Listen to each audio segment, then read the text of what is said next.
Halo, selamat datang di channel Kaonime, channel yang membahas tentang alur cerita manga dan manhwa. Tak usah berlama-lama lagi, langsung saja kita mulai pembahasannya. Gaspol.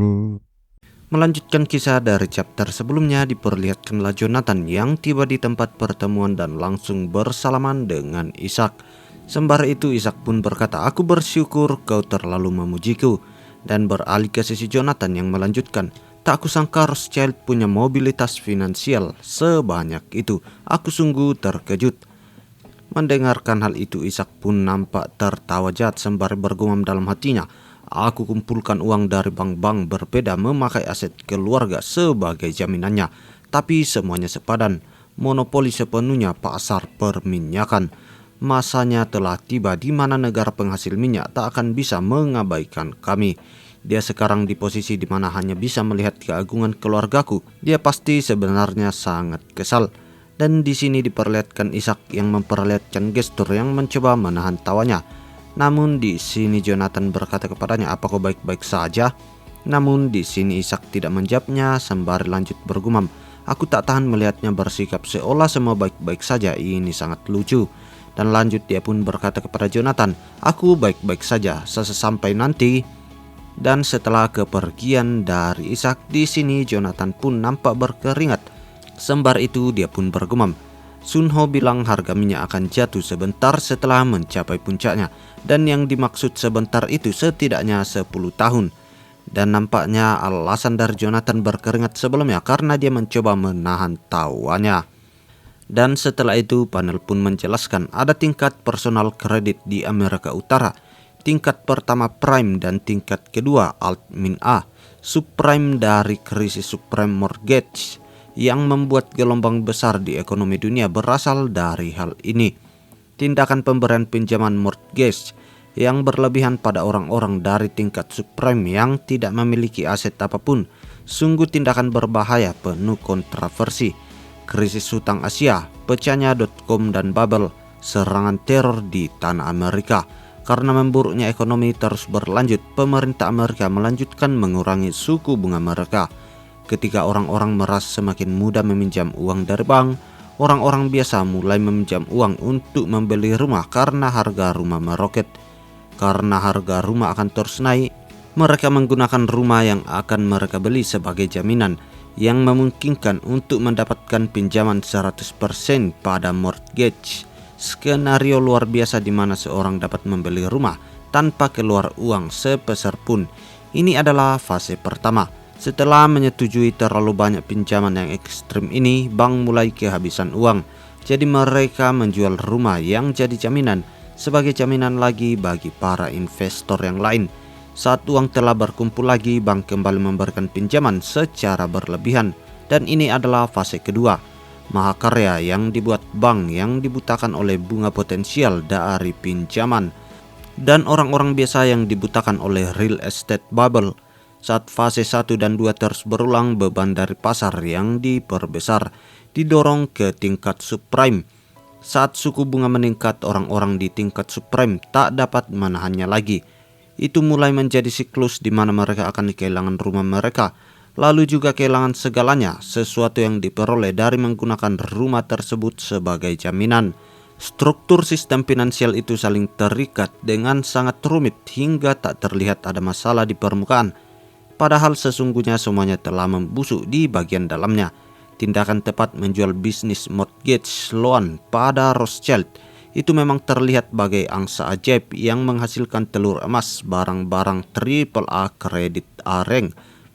Padahal lebih dari separuh modal itu terhubung dengan tingkat subprime yang akan hancur ke depannya.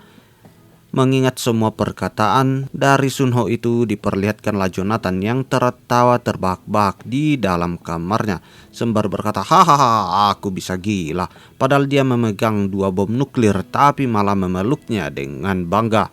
Dan yang dimaksud Jonathan di sini adalah si Ishak itu, dan kembali dia lanjut berkata, "Kupikir tadi wajahku akan meledak karena berusaha menahan tawa selama itu." Namun di saat Jonathan sedang tertawa terbahak-bahak, tiba-tiba saja pintu kamarnya berbunyi. Dan di saat dia membukanya, ternyata yang muncul di hadapannya adalah Gillian yang sembari itu berkata, "Apa kau punya waktu?" Melihat kehadiran Gillian di sini, Jonathan pun berkata, "Gillian, ini pertama kalinya kita bertemu, tapi kita kenal baik satu sama yang lain. Kau datang di waktu yang tepat. Aku disuruh memberikan ini kepadamu di pertemuan pertama kita." Dan sembari itu diperlihatkanlah Jonathan yang menyodorkan sebuah amplop kecil kepada Gillian. Gillian yang melihat hal itu di sini, dia pun menanyakan, "Apa ini?" Namun Jonathan menimpali ucapan terima kasih karena sudah ikut melalui banyak kesulitan. "Periksalah ini. Kaulah yang pertama diundang." Dan ternyata isi dari surat itu adalah tanggal 5 Mei 2009, tempat Jeonil, Hotel Sangmangeum Resort, Korea. Dan pengirimnya adalah Sunho secara langsung. Dan setelah membaca isi dari surat itu, Gillian nampak terkejut melihatnya. Dan dia pun tidak mampu mengucapkan sepatah kata pun. Jadi di sini Jonathan mengambil alih dan berkata, "Orang Korea yang dikenal sebagai Jeondu, kau harusnya tahu kalau namanya adalah Nan Sunho. Sejujurnya kau telah lama mengenalnya dengan nama panggilan Ethan." Mendengarkan nama Ethan di sini, Gillian menjadi sangat terkejut. Dia tidak percaya akan semua hal itu. Karena ternyata orang yang ia layani selama ini nama aslinya adalah Nan Sunho. Dan lanjut diperlihatkanlah Jonathan yang berkata, dan di masa depan dia akan menggunakan nama ini, yaitu Odin. Dan setelah mendengarkan semua kenyataan itu, diperlihatkanlah Gillian yang berjalan sempoyongan. Karena dia masih tidak percaya dengan semua fakta yang baru saja ia ketahui. Dan tidak lama setelah itu diperlihatkanlah Jessica yang berdiri tepat di hadapannya. Jessica yang melihat Gillian seperti itu, di sini dia nampak bertanya-tanya dalam hatinya, dan lalu dia pun berkata, "Apa Jonathan memberitahumu tentang Departemen Pengerahan?" Dan diketahui dari pembicaraan Jonathan sebelumnya, dia mengatakan kepada Gillian bahwa Departemen Pengerahan itu sebenarnya tidak pernah ada.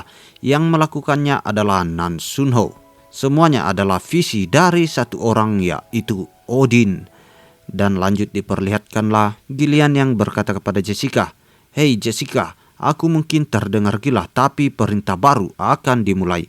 Aku terlalu senang diundang.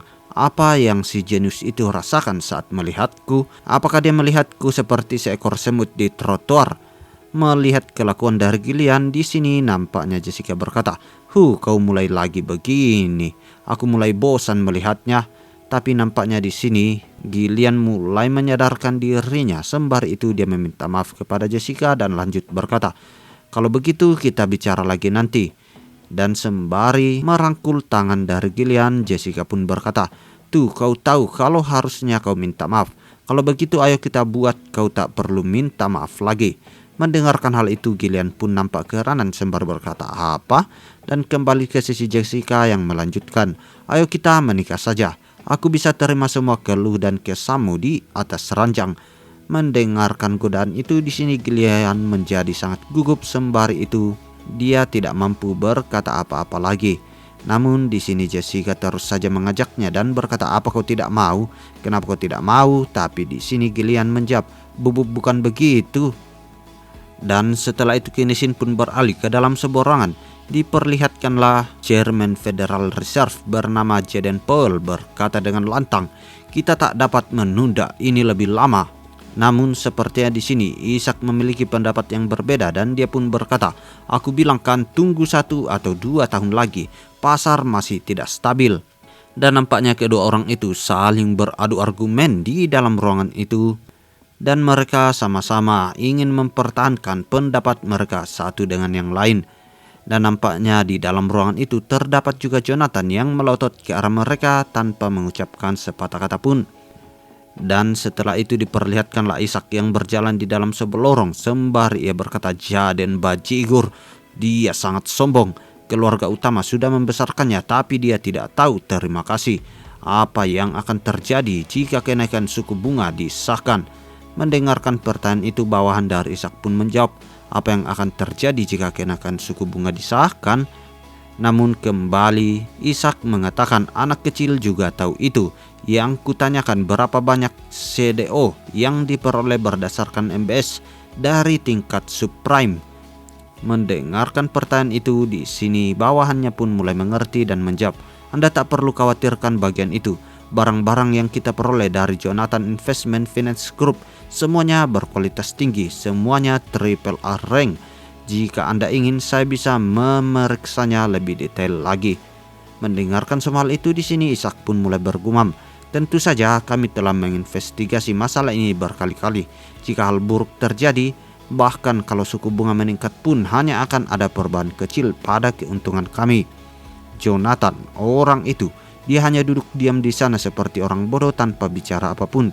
Dia pasti sangat marah karena tak punya apapun lagi yang berhubungan dengan minyak dan pasar peminjaman mortgage. Itu membuatku sedikit lebih baik. Hahaha. Tapi kalau dipikir-pikir, aku bahkan tak bisa bicara tentang Nan Sunho. Kalau begini, pertemuan ini hanya akan berakhir tanpa ada kesimpulan sama sekali. Untuk melawan Rothschild yang menguasai dolar dan minyak, aku perlu menunjukkan siapa penguasa sesungguhnya. Dan setelah memikirkan hal itu, diperlihatkanlah di dalam sebuah ruangan Ishak mengumpulkan para anggota Amerika Utara. Dan nampaknya mereka membahas sesuatu yang penting, sehingga suasana di dalam ruangan itu menjadi cukup genting. Dan sembari itu diperlihatkanlah Ishak yang nampak cukup kesal dan berkata, "Apa kau akan seperti ini sampai akhir? Aku jelas sudah memperingatkanmu, buka mata kalian, dan lihatlah dengan jelas apa yang akan terjadi sekarang. Ketahuilah, baik dolar ataupun minyak tidak ada yang mudah." Namun tiba-tiba saja handphone dari salah seorang di dalam ruangan itu berbunyi, dan dia pun menatap ke layar handphonenya yang sontak kali itu pun membuatnya menjadi sangat terkejut. Dan sembari berkeringat, dia pun berkata, Ishak, apa kau sudah gila? Apa yang kau lakukan? Bahkan walau melihat situasinya untuk melakukan hal semacam itu, baiklah, kami juga tak akan tinggal diam." Mendengarkan hal itu, di sini Ishak pun nampak bertanya-tanya dalam hatinya. Dia tidak mengerti apa yang dimaksudkan oleh kedua orang yang ada di hadapannya. Tapi tiba-tiba saja salah satu bawahannya itu membuka handphonenya, dan dengan cepatnya Ishak pun mengambil handphone itu. Dan nampaknya yang terpampang jelas di layar handphone itu adalah sebuah berita tentang Bear Stearns mengarah pada kebangkrutan, satu dari 3 besar firma saham di seluruh Amerika Utara. Melihat hal itu, wajah dari Ishak menjadi sangat berkeringat. Dia menjadi sangat gugup karena tidak percaya sama hal itu, sembari dia bergumam, "Tapi ini kenapa bisa terjadi?" Dan di sisi lain, bawahan dari Ishak yang melihat berita itu, dia pun menelpon seseorang dan berkata, "Subprime, produk-produk subprime mortgage semuanya meledak." Mendengarkan hal itu, di sini Ishak pun bertanya, "Apa maksudmu? Kenapa bawa-bawa subprime sekarang?" Namun di sini bawahannya pun menimpali, itu dikonfirmasi jadi alasan mengapa Bear Stearns bangkrut. Dan kembali beralih ke sisi Ishak yang melanjutkan, "Bodoh, mereka dibutakan oleh keuntungan yang cepat dan mungkin menjual produk-produk tingkat rendah. Benar kan?" Namun di sini bawahan dari Ishak itu langsung berlutut sembari berkata, "Maafkan saya." Ishak yang melihat bawahannya yang sudah bergestur seperti itu, di sini matanya mulai memutih sembari berkata, "Jangan begitu, kumohon, tidak mungkin." Dan nampaknya semua aset yang dibeli Ishak baru saja dari perusahaan Jonathan Investment itu sudah mulai anjlok. Yang sontak kali itu pun membuat mereka semua menjadi sangat frustasi. Sampai-sampai Ishak diperlihatkan kini dia nampak sudah seperti orang gila karena tidak percaya akan semua hal itu. Dan saking kagetnya, di sini Ishak tiba-tiba saja kehilangan kesadarannya dan dia langsung jatuh pingsan. Yang sontak kali itu pun membuat bawahannya berteriak, dokter, tolong panggilkan dokter." Dan lalu setelah itu Kinesin pun beralih keluar ruangan. Diperlihatkanlah ada beberapa orang yang sedang melakukan demo di tempat itu sembari berkata, "Bubarkan klub Bilderberg, bubarkan. Kami bukan budakmu, bubarkan semua ini." Namun nampaknya ada beberapa orang penjaga yang mencegah para demonstran itu mendekat ke arah mobil hijau. Yang di dalam mobil hijau itu ada seorang pengusaha yang berkata, "Pintu masuk klub Bilderberg sampai jadi begini." Dan tidak lama setelahnya diperlihatkanlah orang itu sudah berada di dalam sebuah ruangan dan dia duduk berhadap-hadapan bersama dengan Jonathan. Dan sembari itu di sini dia pun memperkenalkan namanya. Dia adalah Dresner Rothschild, wakil kepala keluarga dari Rothschild.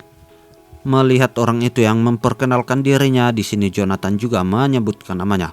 Aku adalah Jonathan Hunter, dan beralih ke sisi Dresner yang berkata, aku akan langsung ke intinya.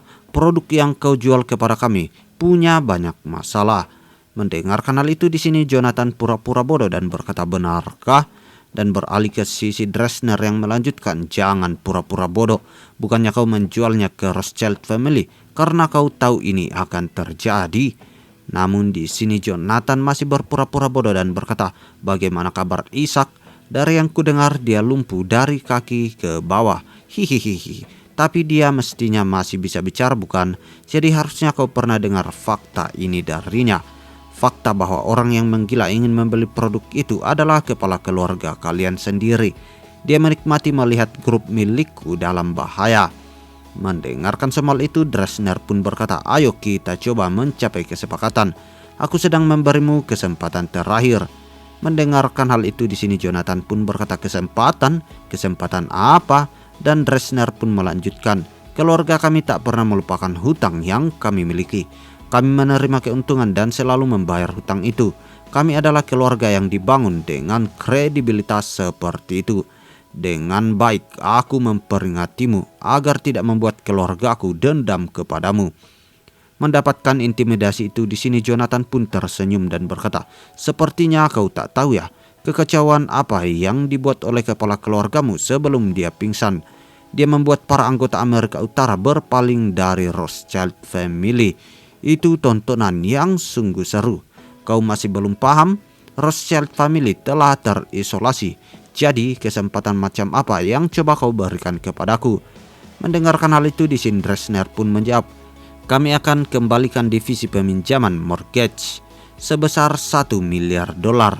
Mendengarkan hal itu, di sini Jonathan pun tersenyum dan berkata, tumpukan sampah itu, memangnya kau pikir aku sebodoh itu? Itu sekarang tidak lebih dari tumpukan sampah yang telah kau buat, Dresner. Kita tak bisa mencapai kesepakatan kalau begini. Bukankah kita masing-masing perlu memberikan pendapat untuk menyelaraskan pikiran kita?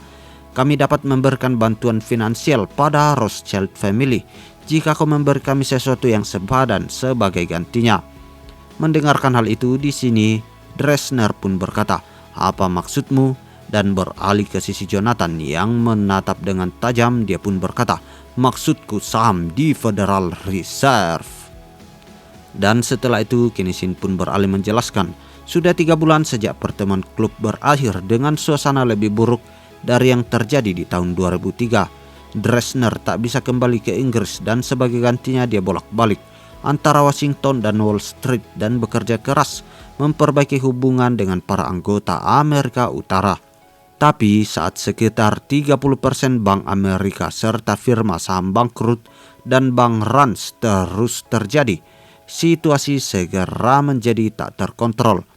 Dan diketahui maksud dari bank run di sini adalah situasi di mana banyak nasabah menarik uang mereka dari bank karena yakin bank tersebut akan bangkrut di masa depan. Dan lalu setelahnya diperlihatkanlah seseorang yang sedang menelpon di dalam sebuah ruangan sembari berkata, ini aku, bisa kau datang ke White House sekarang. Rangkaian bisnis milik Rothschild mengisi lebih dari 80% pasar subprime. Mereka tak boleh tumbang apapun yang terjadi. Dan tidak lama setelahnya diperlihatkanlah Dresner dan juga orang yang menelponnya sebelumnya kini sudah berkumpul dalam satu ruangan sembari pria berbaju putih itu berkata, dengan begitu kami setuju untuk mengaktifkan sistem bantuan finansial darurat kepada kalian untuk menyediakan paling banyak $200 miliar. Berapa banyak yang rangkaian bisnis itu perlukan? Mendapatkan pertanyaan itu, di sini Dresner pun berkata, kami membutuhkan $3 triliun. Mendengarkan hal itu, semua orang yang berada di dalam ruangan itu menjadi sangat syok. Dia tidak percaya dengan apa yang baru saja dikatakan oleh Dresner. Dan sembari keringatan lanjutlah pria berbaju putih mengatakan, kalau sebesar barusan itu setara dengan seluruh pengeluaran tahunan pemerintahan kami, Dresner. Ini kan cuma bantuan finansial. Jika terlihat bahwa Rothschild tak ingin menyelesaikan masalah ini sendiri. Namun belum sempat menyelesaikan perkataannya, Dresner pun berkata, kami tidak bisa. Kau tak paham ya, kami tak bisa melakukannya. Jika itu mungkin, kami pasti sudah melakukannya sebelumnya. Sebagian besar aset keluarga kami telah diambil sebagai jaminan. Maksudku adalah untuk menyelamatkan rangkaian bisnis itu, kami butuh bantuan lebih dari 3 triliun dolar. Mendengarkan semua hal itu, di sini pria berbaju putih pun berkata, "Apa maksudmu? Kalian kan Rothschild family?" Namun di sini Dresner pun tertawa seperti orang gila. "Hehehe, dulu memang iya." Melihat Dresner yang bersikap seperti itu, salah seorang pria tua di sana berkata, "Hei Dresner, sikap macam apa itu?" Namun di sini Dresner mengangkat handphonenya tinggi-tinggi ke atas udara, dan dia pun menelpon seseorang dan berkata, "Kerja bagus." Melihat semua perilaku yang ditunjukkan oleh Dresner di sini, si pria berbaju putih pun berkata, "Dresner, apa barusan kau?" Namun belum sempat menyelesaikan perkataannya, tiba-tiba saja Dresner menyela dan berkata, "Barusan kami mendaftar status kebangkrutan. Bencana sebesar 3 triliun dolar. Aku akan bertepuk tangan jika kalian sanggup menanggungnya. Apalagi yang bisa kita lakukan selain mati bersama?" Dan diketahui bahwa rangkaian bisnis dari Rothschild telah mendaftarkan status kebangkrutan, skala kebangkrutan sebesar 3,2 triliun dolar. Dan nampaknya di sini rencana dari Sunho bersama dengan Jonathan berjalan dengan sukses, sampai-sampai ia berhasil membangkrutkan keluarga Rothschild dan dia mengambil keuntungan maksimal dalam insiden itu. Dan lalu kini Shin pun beralih memperlihatkan seekor monster Minotaur mengayunkan kapaknya tepat diarahkan ke arah Sunho. Tapi di sini Sunho mampu menghindari serangan itu dengan sangat baik. Dan sembari itu muncullah jendela notif di hadapan Sunho. "Anda telah mengaktifkan Devil Sword." Dan tanpa ragu-ragu di sini Sunho pun menebaskan Devil Sword-nya itu tepat menuju ke arah monster Minotaur yang menyerangnya sebelumnya. Tetapi nampaknya di sini monster Minotaur itu mencoba menahan serangan yang dilayangkan oleh Sunho menggunakan kapak besarnya. Tapi nampaknya di sini Sunho tidak ingin tinggal diam begitu saja. Lagi-lagi dia menggunakan item Solar Blade of Ra untuk menyerang tepat menuju ke arah monster banteng itu. Dan sepertinya serangan yang dilayangkan oleh Sunho kali ini tidak mampu dihindari oleh monster banteng itu. Jadi dia mencoba menahannya dan terjadilah ledakan aura yang cukup kuat di tempat itu. Namun sepertinya di sini Sunho begitu gigih untuk menyerangnya sembari dia berkata, "Sial, dia sungguh punya defense yang sangat bagus." Dan nampaknya akhir dari 2 benturan serangan itu memperlihatkan Sunho yang terhempas jauh ke belakang sembari ia mendapatkan sebuah luka tepat di perutnya yang cukup dalam yang dilepaskan oleh monster banteng sebelumnya. Tetapi untungnya di sini Wuyon berada di tempat itu, jadi dia langsung mengaktifkan Cure Body-nya untuk menyembuhkan tubuh dari Nan Sunho yang tengah terluka. Namun sepertinya di sini monster banteng yang dilawan oleh Sunho sebelumnya tidak ingin memberikannya kesempatan, jadi dia kembali menerjang tepat menuju ke arah Sunho. Tetapi di sini Sunho sudah mengaktifkan Odin Rod-nya dan ia masukkan ke dalam Solar Blade of Ra-nya. Dan dengan semangat yang begitu gigih diperlihatkanlah Sunho yang mengibaskan serangannya itu. Dan nampaknya serangannya itu berhasil menancap tepat di tubuh dari monster Minotaur yang ada di hadapannya. Tetapi nampaknya hal itu belum cukup. Jadi di sini Sunho terus meledakkan energi petirnya yang disalurkan ke dalam pedangnya dan mulai meledak di dalam tubuh dari monster banteng. Yang sontak kali itu pun membuat monster banteng itu kini mulai terpukul mundur dengan serangan aura petir yang mendorongnya ke belakang. Melihat ledakan yang cukup dahsyat itu di sini, Wuyon pun nampak khawatir kepada keadaan Sunho, jadi dia mencoba berlari ke arah Sunho sembari meneriakkan namanya. Dan sepertinya Sunho menjadi pemenang dari duel yang sengit itu. Tetapi diperlihatkan Sunho di sini salah satu kakinya telah terpotong. Yang sontak kali itu pun membuat Wuyon menjadi sangat khawatir. Dan di saat yang bersamaan muncullah jendela notif di hadapan Sunho. Skenario penghancur mayat Baklan mengekstrak authority yang ada di Baklan Commander 2/5. Dan diketahui tubuh dari Nan Sunho dapat pulih dalam sehari. Tapi setelah menghabiskan waktu selama sebulan menyeimbangkan antara hidup dan mati, dia perlu istirahat yang cukup. Dan saat mereka menghabiskan waktu seminggu makan dan tidur di sebuah hotel di Las Vegas, kami melihat berita tentang Rothschild, yang dimana berita itu mengabarkan kebangkrutan dari Rothschild family. Melihat hal itu, Won pun berkata kepada Sunho, "Apa ini Rothschild yang sama yang kita kenal sebelumnya? Ku dengar kekayaan keluarga itu lebih dari 5 triliun dolar. Memang bisa ya bisnis keluarga itu bangkrut?" Namun di sini Sunho berkata 5 triliun itu harga yang terlalu tinggi. Tetap saja mereka masih bisa bertahan seperti ini. Ya, karena mereka adalah Rothschild. Mendengarkan soal itu, Won pun kembali menimpali. "Ada sesuatu yang mengganggumu ya? Ekspresimu terlihat sangat suram." Mendengarkan hal itu, Sunho pun tidak langsung menjawabnya. Dia pun bergumam seperti yang diharapkan dari seorang Won. Dan diketahui di sini kekuatan dari Nan Sunho telah meningkat 1 rank, yaitu dari ranking A naik ke rank S. Dan di saat yang bersamaan muncullah jendela notif di hadapan Sunho. "Selamat, Anda adalah awakener pertama yang meraih status S ranking." Dan di sini Sunho pun bergumam, "Aku mendapatkan titel pertama untuk pertama kalinya setelah sekian lama. Aku tadinya mengharapkan Challenger Box sebagai hadiah, tapi sistem justru mengirim pesan yang tak pernah aku lihat sebelumnya." Dan diketahui isi pesan yang dikirimkan oleh sistem kepada Sunho itu adalah mengenai 2ND Try Special Privilege.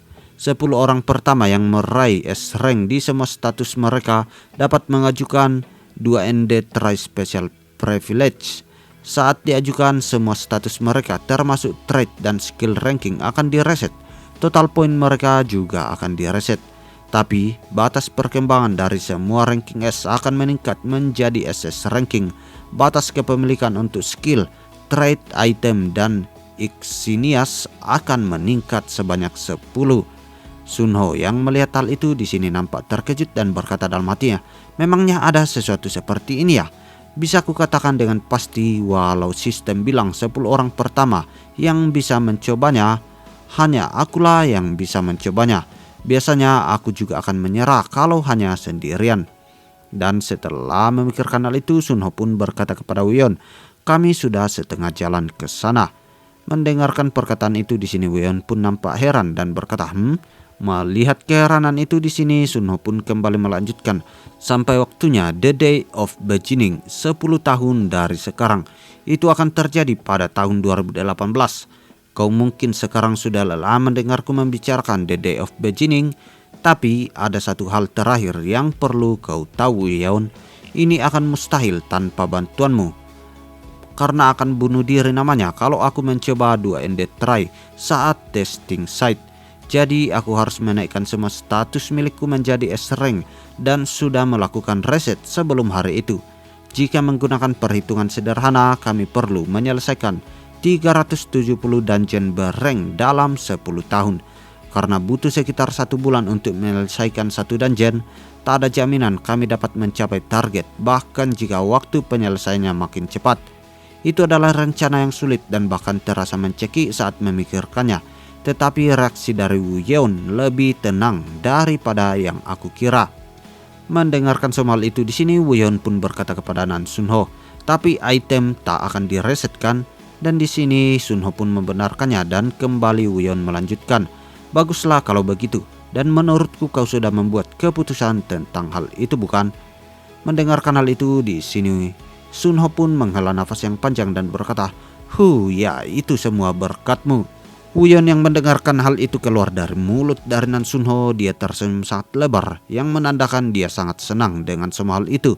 Dan lanjut dia pun berkata, "Aku mengerti, aku percayakan perusahaan medis kepada adikku. Sepertinya kita hanya akan mengelilingi dungeon selama 10 tahun ke depannya, tapi kau setidaknya akan beristirahat sejenak kan?" Mendengarkan hal itu, kembalilah Sunho menjawab, "Setiap status ranking meningkat, kita akan istirahat sejenak." Dan beralih ke sisi Won yang mengatakan, "Kontrak dibuat, jadi akankah kita bersulang untuk itu?" Dan nampaknya di sini mereka saling bersulang satu dengan yang lain. Sembari itu lanjutlah Won berkata, "Nanti saat kau melakukan 2ND Try, aku akan membantumu tiap kali kau butuh rebuild. Percayakan saja kepadaku." Dan lalu setelah itu, Kenshin pun beralih memperlihatkan Jonathan yang sedang duduk manis di dalam sebuah ruangan. Namun tidak lama setelah itu diperlihatkanlah Ed yang diketahui dia adalah sekretaris dari pemerintah AS, berkata kepadanya, "Aku kesini untuk bertemu tentang keputusan pemerintah. Presiden sangat khawatir dengan monopoli yang dilakukan oleh Jonathan Investment Finance Group." Mendengarkan hal itu, Jonathan pun berkata, "Aku sudah sering mendengarkan itu. Ya, lanjutkan." Dan kembali beralih ke sisi Ed yang melanjutkan, "Jonathan, walau krisis subprime meledak di hadapan Rothschild, itu tetaplah masalah yang dibuat oleh grup milikmu. Jika kau terus seperti ini sambil mengabaikan permintaan pemerintah." Namun belum sempat menyelesaikan perkataannya, Jonathan menyelah, "Kau mengatakan kalau grup kamilah yang membuat krisis subprime? Yang benar saja. Bahkan mahasiswa ekonomi tahun pertama pun tak akan mengatakan hal itu. Lupakan semua itu dan langsung saja ke inti pembicaraannya. Aku juga tidak punya banyak waktu untuk berbicara denganmu." Mendengarkan semua hal itu, di sini Ed pun mencoba berkata, "Kau kan sudah tahu, ada simpanan dana dengan tujuan yang persis sama dengan simpanan dana yang grupmu buat. Apa perlu ada dua hal yang persis seperti itu?" Dan diketahui simpanan yang dimaksudkan oleh Ed adalah simpanan dana yang secara langsung melawan dana perlindungan lingkungan yang dibuat Rothschild dan kelompok besar finansial lainnya. Yang publik tahu itu adalah simpanan dana yang dibuat untuk melindungi lingkungan di negara-negara berkembang. Tapi kenyataannya itu dibuat untuk membeli lahan di negara-negara berkembang tersebut. Dana perlindungan lingkungan akan meminjamkan sejumlah kecil uang pada negara-negara berkembang tersebut dan mengambil lahan sebagai jaminan. Jumlah lahan yang diambil dengan cara ini lebih dari 30% dari seluruh lahan di dunia, termasuk Amazon. Tapi tak lama lagi semua hal itu akan menjadi milik Nan Sunho dan juga Jonathan. Dan setelah mendengarkan hal itu, Jonathan pun tersenyum kepada Ed sembari berkata, "Hapuslah dana perlindungan lingkungan dan mari mulai lagi di bawah dana lingkungan internasional. Aku mengharapkan kerjasamamu. Dan dengan itu kami akan bisa mendapatkan dungeon-dungeon yang tak bisa kami beli karena masalah-masalah yang rumit." Dan beralih ke sisi Ed yang berkata kepada Jonathan, "Presiden." Namun belum sempat menyelesaikan perkataannya, Jonathan pun memasang tatapan yang begitu mengintimidasi sembari berkata, "Jika presiden selambat ini bertindak, kurasa dia perlu melupakan niat untuk ikut pilpres lagi. Aku tak ingin mempersulit hal ini. Hubungkan aku dengannya sekarang." Dan tidak lama setelahnya diperlihatkanlah dalam sebuah ruangan ada seseorang yang nampak sedang menatap teleponnya yang berbunyi. Dan sembari itu nampaknya orang yang menelponnya adalah Jonathan dan dia pun berkata, "Anda pasti sibuk, jadi aku hanya akan bertanya satu hal. Apa Anda dapat telepon dari Rothschild atau tidak?" Mendengarkan hal itu, Pak Presiden pun berkata, "Ya, aku ditelepon." Dan setelah Jonathan mendengarkan hal itu, lanjutlah dia memberikan handphonenya kepada Ed. Sembari itu Ed pun berkata, "Ya, saya mengerti, iya." Dan setelah pembicaraan itu lanjutlah Ed berkata kepada Jonathan, "Pemerintah akan menghadiri acara peresmian simpanan dana baru itu dan akan membantumu mengatur simpanan dana yang lama." Mendapatkan berita itu di sini, Jonathan pun berkata, "Baguslah, sampaikan ini kepada presiden." Dan nampaknya di sini Jonathan memberikan sebuah dokumen kepada Ed sembari lanjut berkata, "Aku merekomendasikanmu sebagai ketua FED berikutnya." Mendengarkan hal itu sontak membuat Ed menjadi gemetaran sembari berkata, Jonathan, aku hanya ingin tanya saja, tapi sahammu di Federal Reserve Bank." Namun belum sempat menyelesaikan perkataan itu, di sini Jonathan nampak mengerti dengan maksud dan tujuan Ed dan dia pun tersenyum sembari berkata, "Itu adalah uang dolar kan? Berapa harga yang kau inginkan?" Dan di hari setelah Gillian menerima undangan pertama, Jonathan kembali berkeliling membagikan undangan untuk bergabung dengan Jeonil Club kepada para anggota klub Bilderberg yang sudah bubar, termasuk Dresner, dan semua anggota menunjukkan kemarahannya kepada Jonathan. Dan di dalam sebuah ruangan diperlihatkanlah Isaac yang nampak kini sudah terduduk di atas kursi roda. Sembari itu tidak jauh dari tepatnya Dresner berkata kepadanya, "Kita sudah menyokong dana lingkungan internasional dan juga sudah menyerahkan semua saham di Federal Reserve Bank." Mendengarkan hal itu, Isaac pun menanggapi, "Kau telah bekerja keras menggantikanku, Dresner." Dan sembari itu diperlihatkanlah Dresner yang memberikan sebuah amplop putih kepada Isaac. Ishak yang melihat hal itu di sini dia pun bertanya-tanya, apa ini? Dan Dresner pun menjawab, ini adalah undangan yang aku injak di hadapan Jonathan. Kutunggu anggota lain pergi, jadi aku bisa mengambilnya lagi dan merapikannya. Aku melakukan semua itu. Sekarang adalah giliranmu, kepala keluarga. Dan sembari itu diperlihatkanlah Ishak yang membuka amplop putih itu dan membaca surat yang terdapat di dalamnya. Sembari itu Ishak pun berkata, kau berharap aku jadi badut? Namun tiba-tiba saja diperlihatkanlah Dresner yang mencengkram kuat bahu dari si Ishak ini. Dan sembari itu dia pun membungkukkan badannya sembari berkata, Aku sebetulnya tak bisa membiarkan diriku atau keluargaku melakukan hal ini. Kumohon lakukanlah tugasmu sebagai kepala keluarga sampai akhir demi generasi mendatang. Mendengarkan permintaan itu di sini Ishak pun nampak kesakitan dan berkata, demi masa depan. Namun lanjutlah Dresner berlutut di hadapan Ishak sembari berkata, ya, demi masa depan. Bangsat, ayo kita coba saja dan hidup untuk sekarang. Dan lalu kini Sin pun beralih ke Gunsan. Diperlihatkanlah sebuah gedung yang sangat megah dan diketahui gedung itu adalah milik dari Jeonil Group. Dan tidak jauh dari tempat itu diperlihatkanlah ada sebuah mobil hitam yang sedang terparkir. Sembari itu salah satu pelayan di sana berkata, maaf, seluruh lokasi telah disewa hari ini, jadi Anda tidak bisa menggunakan resort ini, silakan kembali. Mendengarkan hal itu orang yang berada di atas mobil hitam itu berkata, apa? Tak kusangka aku akan dihentikan begini di negara ini. Sungguh sudah berkembang ya. Dan sembari turun dari atas mobil lanjutlah pria kucing itu berkata, bro, kau tahu siapa aku? Berapa banyak orang yang kau lihat pakai mobil seharga ratusan ribu dolar ini? Biarkan kami masuk selagi aku masih baik. Dan beralih ke sisi wanita yang datang bersama dengan pria kucing itu, dia pun berkata, ku dengar ada resort buka di kota tertinggal begitu, jadi aku ingin bantu penjualannya. Jadi apa-apaan ini sangat menyebalkan. Namun di saat mereka sedang asik-asiknya berbicara, tiba-tiba saja sebuah klakson terdengar dengan sangat keras yang sontak kali itu pun membuat si pria kacung pun berkata, bajigur macam apa yang klaksonnya keras-keras. Namun di saat dia melirik ke arah sumber suara, dia menjadi sangat terkejut melihat sesuatu yang terpampang jelas di hadapannya. Dan nampaknya mobil yang datang di hadapannya itu adalah sebuah mobil Rolls Royce. Dan nampaknya mobil-mobil itu tidak hanya satu, tetapi ada banyak sekali yang datang ke tempat itu. Melihat hal itu si pria kacung pun bergumam, tiap mobilnya kan seharga lebih dari 700 ribu. Dan mereka berbaris seperti mobil di supermarket. Dan lalu kini Sin pun beralih memperlihatkan Sunho yang mendapatkan pesan dari bawahannya bahwa semua orang sudah hadir. Jadi dia langsung mengenakan jasnya sembari ia bergumam, bergabung dengan grupku yang kelihatannya tak akan pernah mereka lakukan. Justru semuanya datang tanpa terkecuali. Bahkan Rothschild yang tadinya bilang akan mengadakan pertemuan di hari yang sama adalah yang pertama kali menundukkan kepala dan bergabung dengan kami. Dan diketahui waktu dari pertemuan itu jatuh pada tanggal 5 Mei tahun 2009.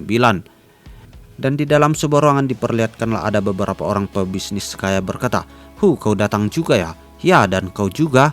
Nampaknya mereka sama-sama tidak menduga akan hadir di tempat itu. Namun tidak lama mereka semua dikejutkan dengan wajah Jonathan yang tersenyum dengan lebar. Dan tidak jauh dari tempat itu Joshua juga datang dengan sangat percaya diri untuk membawa nama besar dari keluarganya. Dan sepertinya bukan hanya kedua orang itu yang hadir, tetapi Jamie dan juga Gillian juga datang ke tempat pertemuan itu. Dan tidak lama setelahnya diperlihatkanlah Nan Sunho yang berjalan ke atas sebuah mimbar. Sembari itu dia berdiri dengan tegak dan dia pun bergumam, awal dari World Order yang baru. Dan setelah memikirkan hal itu, Sunho pun langsung berkata kepada semuanya, jika ada yang berpikir ini adalah tempat untuk bekerja sama, silakan pergi sekarang. Karena ini adalah awal dari dunia yang baru, yaitu Jeonil Club.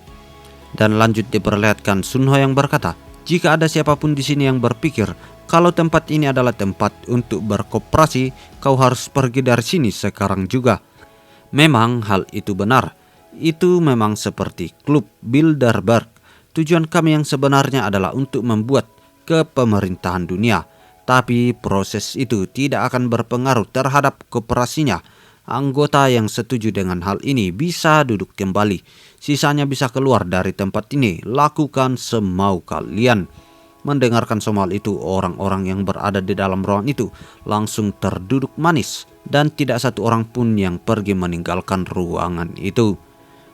Joshua yang melihat pemandangan itu, di sini tubuhnya menjadi bergetar sembari ia bergumam, pemandangan ini adalah kelahiran kaisar dari dunia yang baru. Uang di tangan kirinya dan pedang di tangan kanannya. Dia adalah sosok sang kaisar yang sebenarnya. Dia yang akan menjadi lebih kuat saat hari itu tiba. Apakah ada orang lain di sepanjang sejarah yang sekuat dirinya? Apa kira-kira yang menjadi agenda pertamanya? Dia akan mencoba untuk membuat permintaan yang tak beralasan untuk menjinakkan para anggota. Dan beralih ke sisi Sun Ho yang berkata, topik pertama diskusi kita kali ini, kita akan berbicara tentang apa yang akan terjadi jika kita diserang oleh angkatan perang alien. Mendengarkan soal itu, sontak beberapa pengusaha di sana menjadi sangat terkejut. Dia pun bertanya-tanya dalam hatinya dan tidak mengerti arah dari perbincangan itu. Dan tidak luput, Gillian pun juga bertanya dalam hatinya tentang apa yang sebenarnya dimaksud oleh Nan Sun Ho. Dan tidak lama setelah itu diperlihatkanlah Ishak yang mengangkat tangannya sembari berkata, kita harus menghentikan kekacauan massalnya dan skenario kekacauan lainnya yang akan terjadi, bukan? Dan di sini Sun Ho pun berkata, mari lanjutkan dengan mengerucut ke topik serangan alien. Beberapa waktu yang lalu aku berkesempatan melihat operasi militer milik White House yang isinya tentang pemerintah Amerika sudah bersiap untuk hal seperti ini. Ini adalah hal-hal yang sedang difinalisasi ketika masanya Builder Club. Mendengarkan semua berita itu, salah seorang di sana pun melirik ke arah Presiden Amerika yang nampaknya juga hadir dalam pertemuan itu. Yang sontak kali itu pun membuat sang presiden menjadi cukup gugup. Dia berkeringat dari wajahnya. Dan kembali diperlihatkan Sun Ho yang melanjutkan, di antara hal-hal itu ada beberapa skenario yang harus diwaspadai karena dapat mempengaruhi ekonomi dunia. Hal-hal seperti penggunaan senjata nuklir.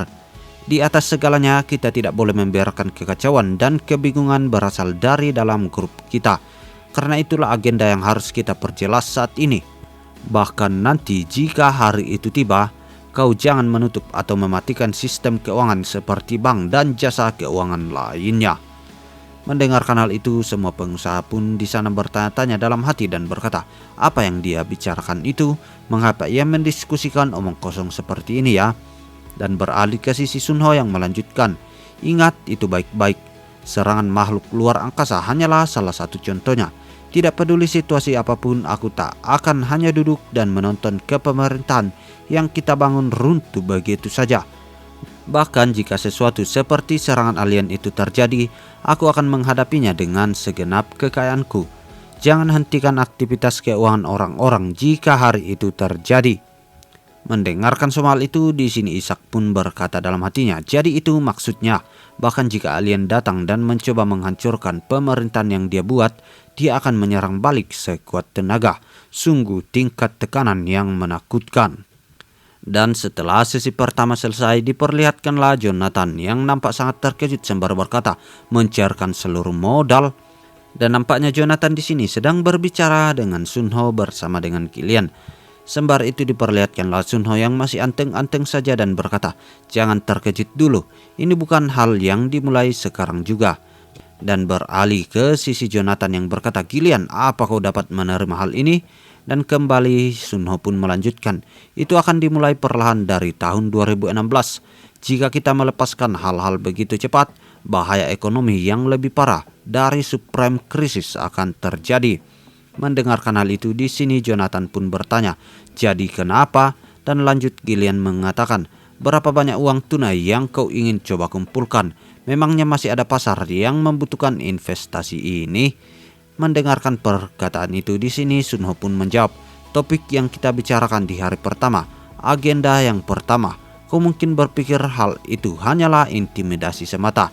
Tapi tak lama di masa depan nanti ketika hari itu tiba, kita akan membutuhkan uang tunai jauh melebihi apa yang bisa kita bayangkan saat ini. Mendengarkan semua perkataan dari Sunho, di sini kedua orang itu menjadi keheranan sembari itu bertanya-tanya dan berkata, apa yang kau bicarakan? Delusi, kegilaan. Jika seseorang dengan kekayaan sebanyak itu menjadi gila? Namun di saat mereka sedang memikirkan hal itu, Sunho pun berkata, apa kalian tahu kenapa aku menggunakan nama Odin? Dan di saat yang bersamaan tiba-tiba saja Sunho memancarkan kilatan petir di dalam ruangan itu menggunakan skill petirnya. Yang sontak kali itu pun membuat Jonathan menjadi sangat terkejut dan dibarengi dengan Gillian yang tidak percaya dengan semua apa yang baru saja ia lihat.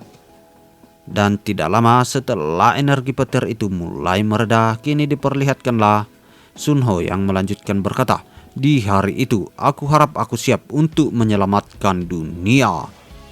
Melihat semua kenyataan itu, di sini Jonathan dan juga Gillian nampaknya sudah mulai percaya dengan apa yang dimaksudkan oleh Sunho sebelumnya. Dan diketahui 8 tahun berikutnya di tahun 2017 untuk musuhku yang banyak dan untuk mereka yang melawanku dan gagal secara menyedihkan dan tidak tahu menahu apa yang harus dilakukan tentang itu, dan untuk semua orang aku berharap untuk masa depan bersama yang lebih baik. Dan lalu kini Shin pun memperlihatkan Jonathan yang nampak sedang latihan bertarung untuk menghadapi The Day of Beginning, dan dia pun bergumam, tekad klub terpecah untuk pertama kalinya. Mereka membuatnya begitu jelas kalau bisnis mereka melakukan hal yang sedikit lebih baik. Dasar para idiot, menyedihkan. Dan nampaknya di sini Jonathan tidak berlatih sendiri karena dia ditemani oleh seorang instruktur bela diri yang berbadan sangat kekar. Dan nampaknya di sini sang struktur itu mampu menghantam dan mengunci pergerakan dari Jonathan, dan tanpa ragu-ragu dia pun membanting tubuh dari Jonathan sehingga terhempas keras ke atas lantai. Melihat hal itu, di sini Jonathan pun berkata, aku tak bisa menghadapi itu." Namun di sini sang instruktur berkata kepadanya, "Apa kau ingin melanjutkannya?" Dan setelah mengatakan itu, si instruktur pun bergumam, "Dia mengembangiku ketika aku menghabiskan sepanjang hidupku di medan perang. Bagaimana bisa orang terkaya di dunia melakukan ini?" Dan beralih ke sisi Jonathan yang tertawa dan berkata, "Tidak, mari kita sudahi dulu untuk hari ini. Kerja bagus pokoknya hari ini." Dan setelah menyelesaikan latihannya, lanjutlah Jonathan berjalan di dalam sebuah ruangan, sembari itu mengelap keringatnya. Tetapi tiba-tiba saja Sunho muncul tepat di belakangnya dan berkata, "Pergerakanmu menjadi lebih baik saja." Yang sontak kali itu pun membuat Jonathan menjadi cukup terkejut dan berkata, "Sunho?" Namun nampaknya di sini Woo Yeon juga ada di tempat itu dengan penampilan barunya yang rambutnya itu sudah pendek. Melihat kehadiran dari Woo Yeon, di sini Jonathan pun berkata, "Aku selalu agak iri ketika melihatmu, Nyonya Woo Yeon. Siapa yang akan berpikir kalau umur kita sama?" Namun di sini Woo Yeon berkata kepadanya, "Sejujurnya aku juga iri kepadamu, Jonathan. Kau menjadi lebih tampan saja. Itulah yang dinamakan kecantikan di umur parubaya.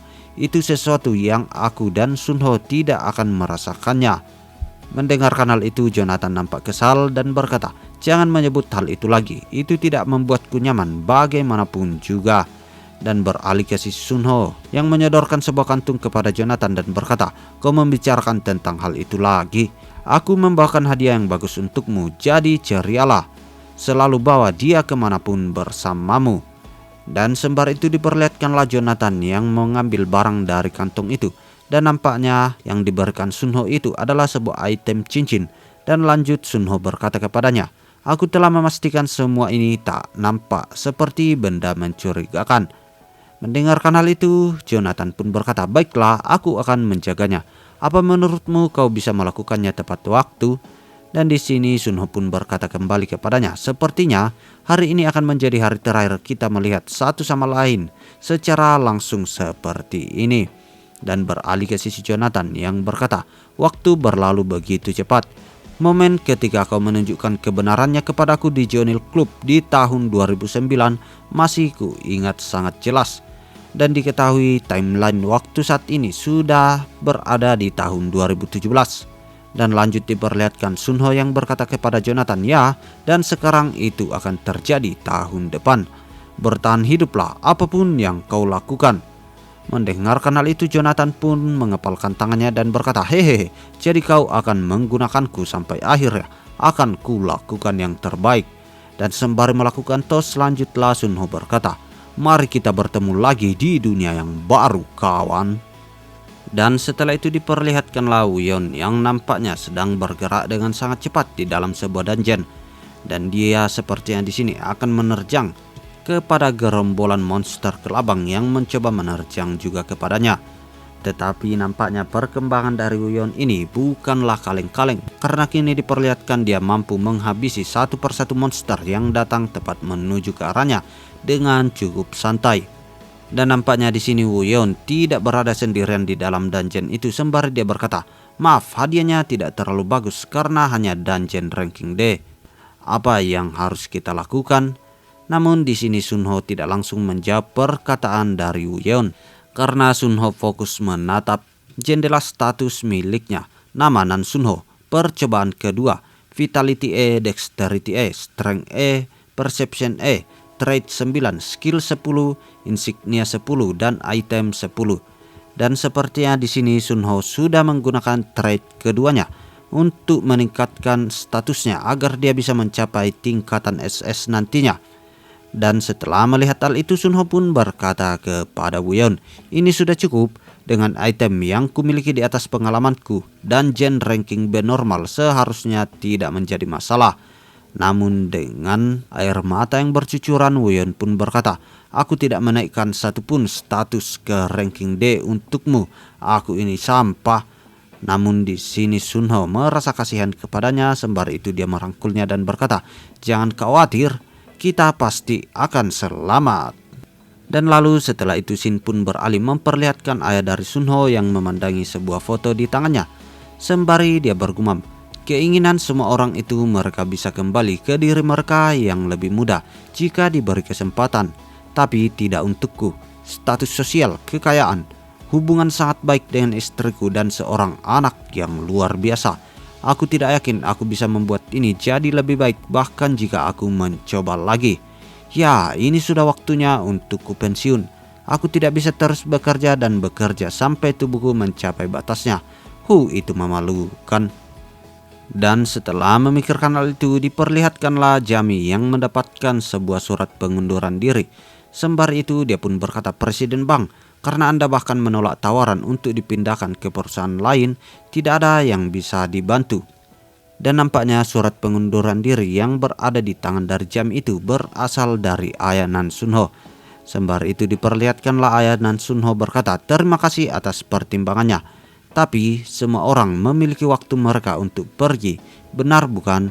Dan nampaknya di sini Jami mengerti akan semua hal itu, dan tanpa ragu-ragu dia pun memberikan segepok kartu VVIP kepada ayah dari Nan Sun Ho sembari berkata, "Ini akan menjadi tugas terakhirmu." Melihat hal itu di sini ayah dari Sun Ho pun bergumam, 100 hari tiket penginapan VIP di Sangmangneum Resort. Dan ada berapa banyak itu? Dan nampaknya itu adalah hadiah pensiun yang diberikan Jami kepada ayah Sun Ho. Sembari ia lanjut berkata, "Sebagai rasa terima kasih, grup menyiapkan sesuatu untukmu. Tolong kunjungilah bersama teman-teman dan keluargamu. Totalnya ada sekitar 100 tiket satu bandelnya, tapi tidak perlu khawatir soal jumlahnya. Untuk orang yang sedang bekerja, kami akan menyediakan mereka dengan liburan yang dibayar.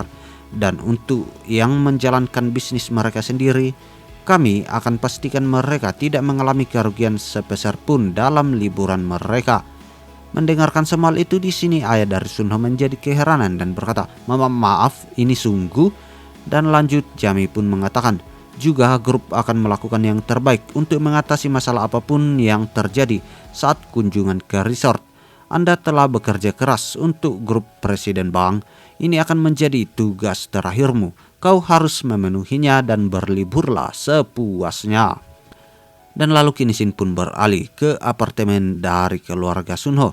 Sembari itu nampaknya di sini sang ibu sudah mendengarkan semua berita tentang pengunduran diri dan hadiah yang diberikan kepada ayah Sun Ho.